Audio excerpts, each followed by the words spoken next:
শেখ হাসিনার চেয়ে বড় স্বৈরাচারী আসার জন্য প্রস্তুত রয়েছে মনে করছেন নাসির উদ্দিন। দলীয় এজেন্ডায় রিটার্নিং কর্মকর্তা নিয়োগ, সাজানো স্ক্রিপ্টে চলছে আসন বিন্যাসের কাজ। দলের পক্ষে নিঃশর্ত ক্ষমা চাইলেন জামায়াত আমির। জামায়াত নেতা আজহারের খালাসের প্রতিবাদে ঢাবিতে বিক্ষোভ। এতক্ষণ শুনছিলেন সংবাদ শিরোনাম, এবারে বিস্তারিত। সিস্টেমে যদি পরিবর্তন না হয় তাহলে শেখ হাসিনার চেয়ে বড় স্বৈরাচারী আসার জন্য প্রস্তুত রয়েছে বলে মন্তব্য করেছেন জাতীয় নাগরিক পার্টির মুখ্য সমন্বয়ক নাসির উদ্দিন পাটোয়ারি। মঙ্গলবার জাতীয় প্রেস ক্লাবে গণতান্ত্রিক রূপান্তর, মৌলিক সংস্কার ও নির্বাচন শীর্ষক আলোচনা সভায় তিনি এই কথা বলেছেন। বড় স্বৈরাচার আসবে জানিয়ে তিনি বলেন, গত 15 বছর আমাদের মানবাধিকার লঙ্ঘন হয়েছিল। এনবিআর সচিবালয় বন্ধ থেকে এখনও দলীয় এজেন্ডা বাস্তবায়ন করার চেষ্টা চলছে। সিস্টেমে যদি পরিবর্তন না হয় তাহলে শেখ হাসিনার চেয়ে বড় স্বৈরাচার আসার জন্য প্রস্তুত রয়েছে। এনসিপির এই নেতা বলেন, শেখ হাসিনার আমলে যে কালো আইন বানানো হয়েছিল সেই আইনের ভিত্তিতেই 5 জন নির্বাচন কমিশনার নিয়োগ দেওয়া হয়েছে। আমরা শুনতে পাচ্ছি সেখানে বিভিন্ন দলের রিটার্নিং অফিসার, নির্বাচনী আসনে বিভিন্ন দলের সুপারিশকৃত লোক দেওয়া হচ্ছে। তিনি বলেন, আমাদের 3টি ভিত্তিমূল হলো সাম্য, মানবিক মর্যাদা ও ন্যায় বিচার। এগুলোকে বাইপাস করে যদি নির্বাচন করা হয় সেটা হবে আমাদের বাংলাদেশের স্বাধীনতার ঘোষণাপত্রের সঙ্গে গাদ্দারি করা। জাতীয় নাগরিক পার্টির মুখ্য সমন্বয়ক নাসির উদ্দিন পাটোয়ারি বলেছেন, নির্বাচন কমিশনকে বিভিন্ন দল দলীয় অফিস বানিয়ে ফেলেছে। আমরা শুনতে পাচ্ছি বিভিন্ন জায়গায় দলীয় এজেন্ডার ভিত্তিতে রিটার্নিং কর্মকর্তাদের নিয়োগ দেওয়া হচ্ছে। মঙ্গলবার জাতীয় প্রেস ক্লাবের মাওলানা মোহাম্মদ আকরাম খাঁ হলে ঢাকাস্থ সেনাবাগ জাতীয়তাবাদী ফোরামের উদ্যোগে সংকট সমাধানের একমাত্র পথ গণতন্ত্র শীর্ষক আলোচনা সভায় তিনি কথা বলেন। নির্বাচন কমিশন নিয়ে পাটোয়ারি বলেন, বাংলাদেশকে গণতান্ত্রিক প্রক্রিয়ায় নিয়ে যাওয়ার জন্য সবচেয়ে বড় যে স্টেক হোল্ডার সেটা হচ্ছে নির্বাচন কমিশন। নির্বাচন কমিশনের 2022 সালের যে কালো আইনটা রয়েছে, যেটা শেখ হাসিনার আমলে তৈরি করা হয়েছিল, সেই কালো আইনের ভিত্তিতেই এই 5 জন কমিশনার নিয়োগ দেওয়া হয়েছিল।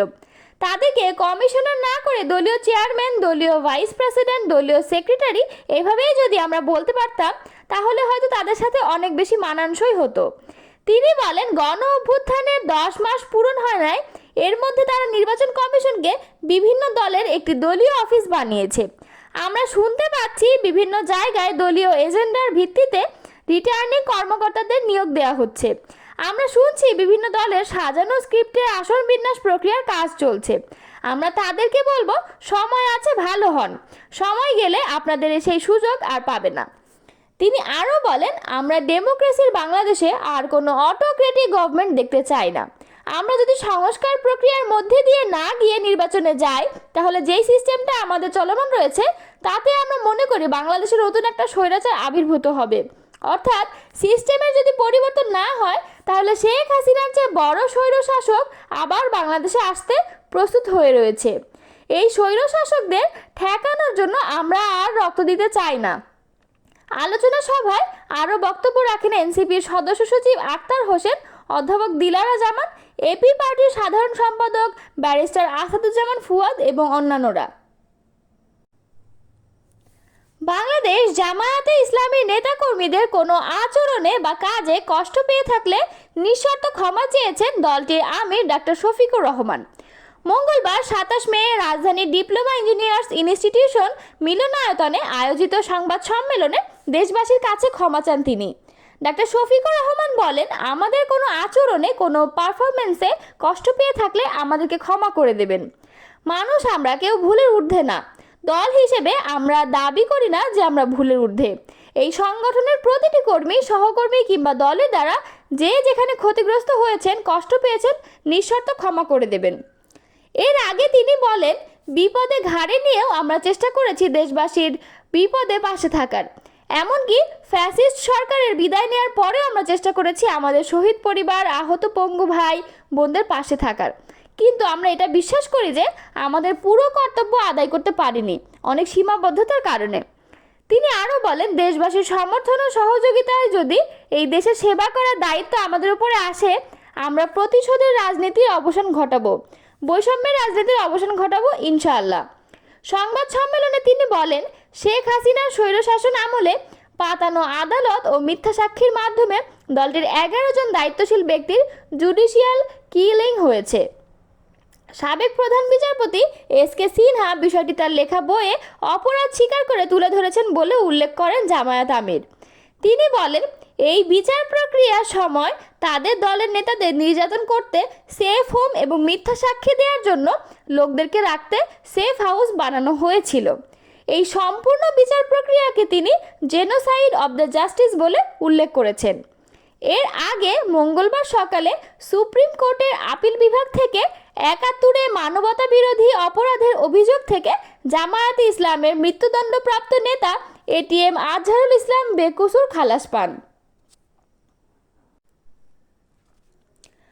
যুদ্ধাপরাধের মামলায় মৃত্যুদণ্ড থেকে জামায়াত ইসলামের নেতা এটিএম আজহারুল ইসলামের খালাসের প্রতিবাদে বিক্ষোভ মিছিল করেছেন ঢাকা বিশ্ববিদ্যালয়ের বাম ছাত্র সংগঠনগুলোর নেতারা।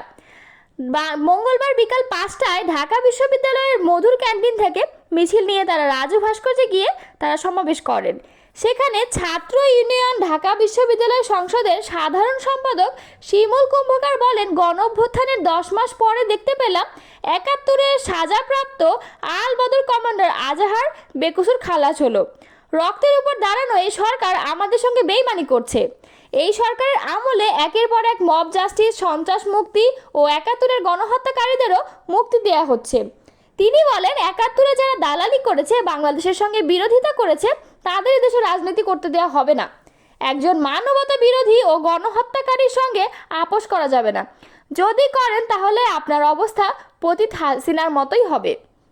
ছাত্রমৈত্রী সাধারণ সম্পাদক জাবির আহমেদ জুবেল বলেন, আজকে ভয়ানক একটি ন্যাক্কারজনক ঘটনা ঘটেছে। আমাদের যেই স্বপ্ন ছিল স্বাধীন বিচার বিভাগের, সেটি আকাঙ্ক্ষায় শেষ পেরেক মেরে দিয়েছে এই অন্তর্বর্তীকালীন সরকার। যেই ব্যক্তি রংপুর জেলায় আল বদর বাহিনীর কমান্ডার ছিলেন, যার শরীরে রক্তের দাগ রয়েছে, সেই আল বদর আজহারকে মুক্তি দেওয়া হয়েছে আজ মঙ্গলবার। জুবেল বলেন, গণ অভ্যুত্থানের পর আমাদের স্বপ্ন ছিল জুলাই আগস্টের হত্যাকারীদের বিচার করা, তা আপনারা করেন নাই।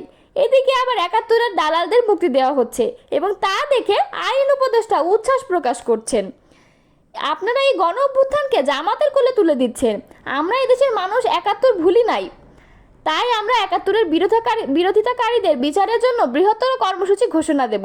যুদ্ধাপরাধের মামলায় মৃত্যুদণ্ডের রায় বাতিল করে জামায়াত ইসলামের নেতা এটিএম আজহারুল ইসলামকে বেকসুর খালাস দিয়েছে সুপ্রিম কোর্টের আপিল বিভাগ। 6 বছরের ব্যবধানে দ্বিতীয়বার আজহারের আপিল শুনে প্রধান বিচারপতি সৈয়দ রেফাত আহমেদের নেতৃত্বাধীন আপিল বিভাগের 7 বিচারকের পূর্ণাঙ্গ বেঞ্চ মঙ্গলবার ঐকমত্যের ভিত্তিতে এ রায় দেয়। জুলাই অভ্যুত্থানে সরকার বদলের পরিবর্তিত প্রেক্ষাপটে এই রায় এলে 71 মানবতা বিরোধী অপরাধের কোনো মামলায় রিভিউ আবেদনের পরিপ্রেক্ষিতে আপিলে এই প্রথম কেউ খালাস পেলেন।